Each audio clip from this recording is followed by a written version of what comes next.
You didn't go looking for this job. This job came looking for you. And once it finds you, there is no real way out. Your friends came home from the army and went on vacation. You came home and got a phone call from someone you didn't know. That phone call was the last moment of your normal life. The meeting was in a regular cafe that you could walk past 100 times and never notice. You sat there and waited and had no idea what was about to happen. The man who walked in looked like he works in an office doing something boring. He sat down and put a plain folder on the table between you. He said one sentence and then he got up and left. He didn't even touch his coffee. You sat there alone with that folder, and you already knew you were going to say yes. The next morning you were standing in front of a building with no name on the door. You walked inside, and your old life was officially over. They gave you a new name on the first day, not a nickname. A full identity with a history and a backstory and a passport to match. You stood in front of a mirror and practiced saying that name out loud until it felt natural. That night you called your mother and told her everything was fine. It was the first time you lied to her. It would not be the last. The training was nothing like what you see in movies. No car chases, no explosions. Just weeks of learning how to become invisible, how to follow someone through a crowded street without them ever noticing you, how to have a conversation while gathering information the other person doesn't know they're giving you, how to lie so convincingly that you believe it yourself in the moment. You got very good at all of it very quickly. They sent you to a gray city in Europe where it rained almost every day. You lived in an apartment with almost nothing in it. One bed, one chair, no photos, no personal items of any kind. You spent your days watching people who had no idea they were being watched. You spent your nights writing reports and waiting for the next assignment. Some nights you sat alone in that empty apartment and tried to remember what your life felt like before. It got harder to remember with every month that passed. You started meeting contacts in dark streets in the middle of the night. You passed information in ways that looked completely ordinary to anyone watching. You were building a second life that existed completely in the shadows. Nobody in your real life had any idea. After a few years, they promoted you and gave you more responsibility. Now, you were the one sitting across from strangers in cafes. Now, you were the one putting a folder on the table. You watched them think about it. You watched them say yes. You got up and left without finishing your coffee, and you realized you had become exactly what that man was to you on day one. Somewhere around year 4, you stopped sleeping through the night.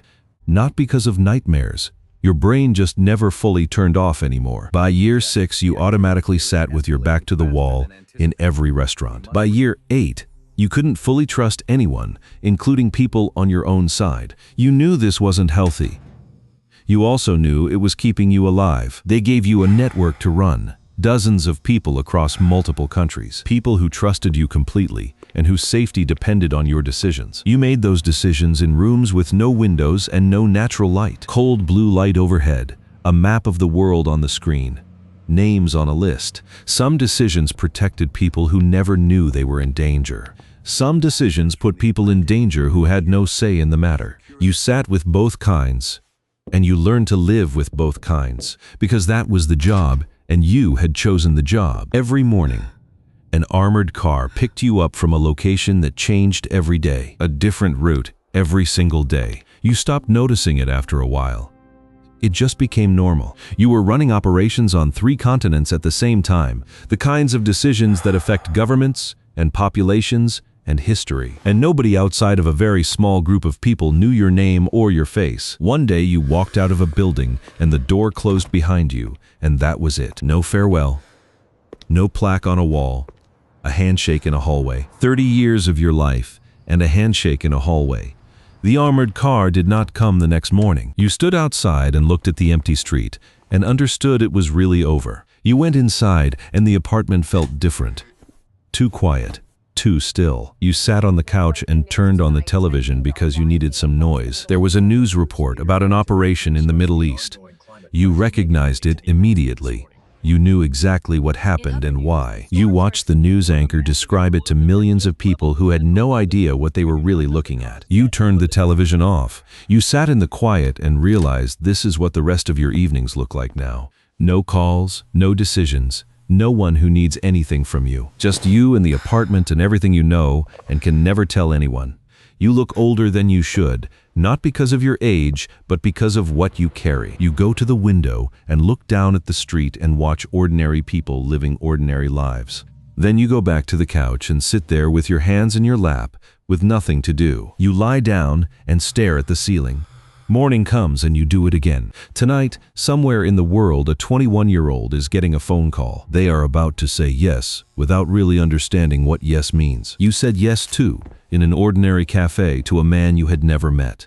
And if you could go back knowing everything you know now, you would say yes again. That is the thing that never leaves you. Not the operations. Not the weight of the decisions. Not the cost to your personal life. The fact that when you are really honest with yourself, you know the work mattered. Real people are alive today because of things you did in rooms that don't officially exist. Nobody will ever make a movie about you. Nobody will write a book about you. Your own family will never know what you actually did with your life. But it was real and it mattered, and you were the one who did it. That is what it means to work for the most secretive intelligence organization in the world. The mission happened. You were never there.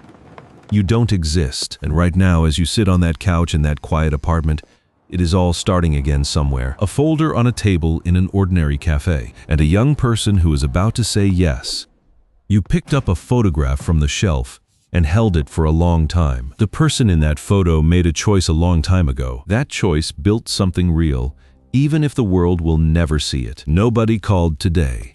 Nobody will call tomorrow. But the work you did is still out there somewhere doing what it was designed to do, protecting people who will never know your name, keeping safe things that most people don't even know are at risk. You put the photograph back on the shelf. You go back to the couch. You sit down. Outside, the city keeps moving like nothing ever happened. Because as far as the world is concerned, nothing ever did. That is exactly how it was supposed to be. That is exactly how you built it. You close your eyes, and somewhere in an ordinary cafe, a folder is